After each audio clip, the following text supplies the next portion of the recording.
मैं ये 70-30 की पार्टनरशिप नहीं कर रही। आपका तो लाइसेंस भी नहीं है। पर मैं सारा काम तो करने वाली हूँ ना, तो 45% मेरा। 45%? मैं आपको मैक्सिमम 30.1 दे सकता हूँ। 30.2, 40, 30.3, 39, 30.5, 31%। Done deal, final, that's it. जा रही होती हूँ अंदर तो वो मुझे कांच के थ्रू दिख जाता है।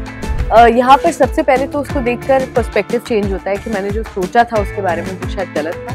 मैं सोचती हूँ कि मैं उसको बता दूँ कि मैं काम करना चाहती हूँ उसके साथ, क्योंकि जो मुझे लग रहा था कि वो अच्छा आदमी नहीं है। ओके, तो अभी जो सीन है डेफिनेटली थोड़ा कंफ्यूजन भी है, सस्पेंस भी है कि माँ का क्या सीन है, तो जो भी आप व्यूअर्स को बता सके सीन के रिलेटेड। तो मैं यहाँ आती हूँ आरके को फाइल्स लौटाने के लिए। जा रही होती हूँ अंदर तो वो मुझे कांच के थ्रू दिख जाता है और वो खाना खिला रहा है किसी को, तो समझ नहीं आता क्या कर रहा है, खाना खिला रहा है। देखने की कोशिश करती हूँ, बड़ा सा टेडी बेयर सामने रखा हुआ है, तो जब ट्राई करती हूँ फिर देख लेती हूँ तो समझ में आता है अच्छा कोई औरत है, थोड़ी सी एजड है।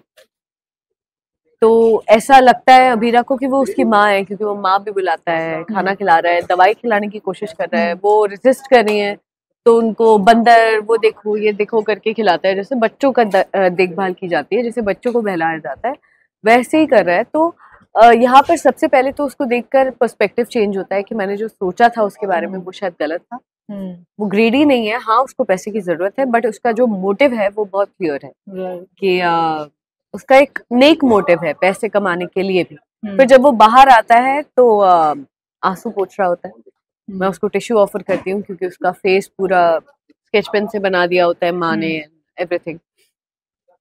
फिर मैं सोचती हूँ कि मैं उसको बता दूं कि मैं काम करना चाहती हूँ उसके साथ, क्योंकि जो मुझे लग रहा था कि वो अच्छा आदमी नहीं है या मतलब ही है, पैसों के लिए बस काम करता है। तो अब समझ में आ रहा है वो पैसा क्यों करता है, वो इलाज के लिए करता है। तो मैं बोलती हूँ ठीक है, I am ready to work with you, but मेरी 2 शर्तें। पहली ये कि हम अपना कोई भी केस कमीशन के लिए या किसी भी रीजन से किसी और वकील को नहीं देंगे, और दूसरी शर्त ये है कि 70-30 की डील नहीं होगी। तो बाद में क्योंकि वो बार्गेनिंग में अच्छा है तो 30.1 पे डील लॉक।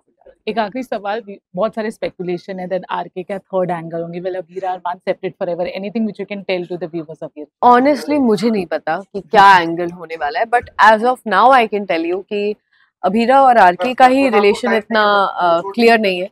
उन दोनों का ही रिलेशनशिप फ्रेंडशिप वाला भी नहीं, तो डोंट नो कि कैसे प्रोग्रेस होगा। Okay, thank you so much.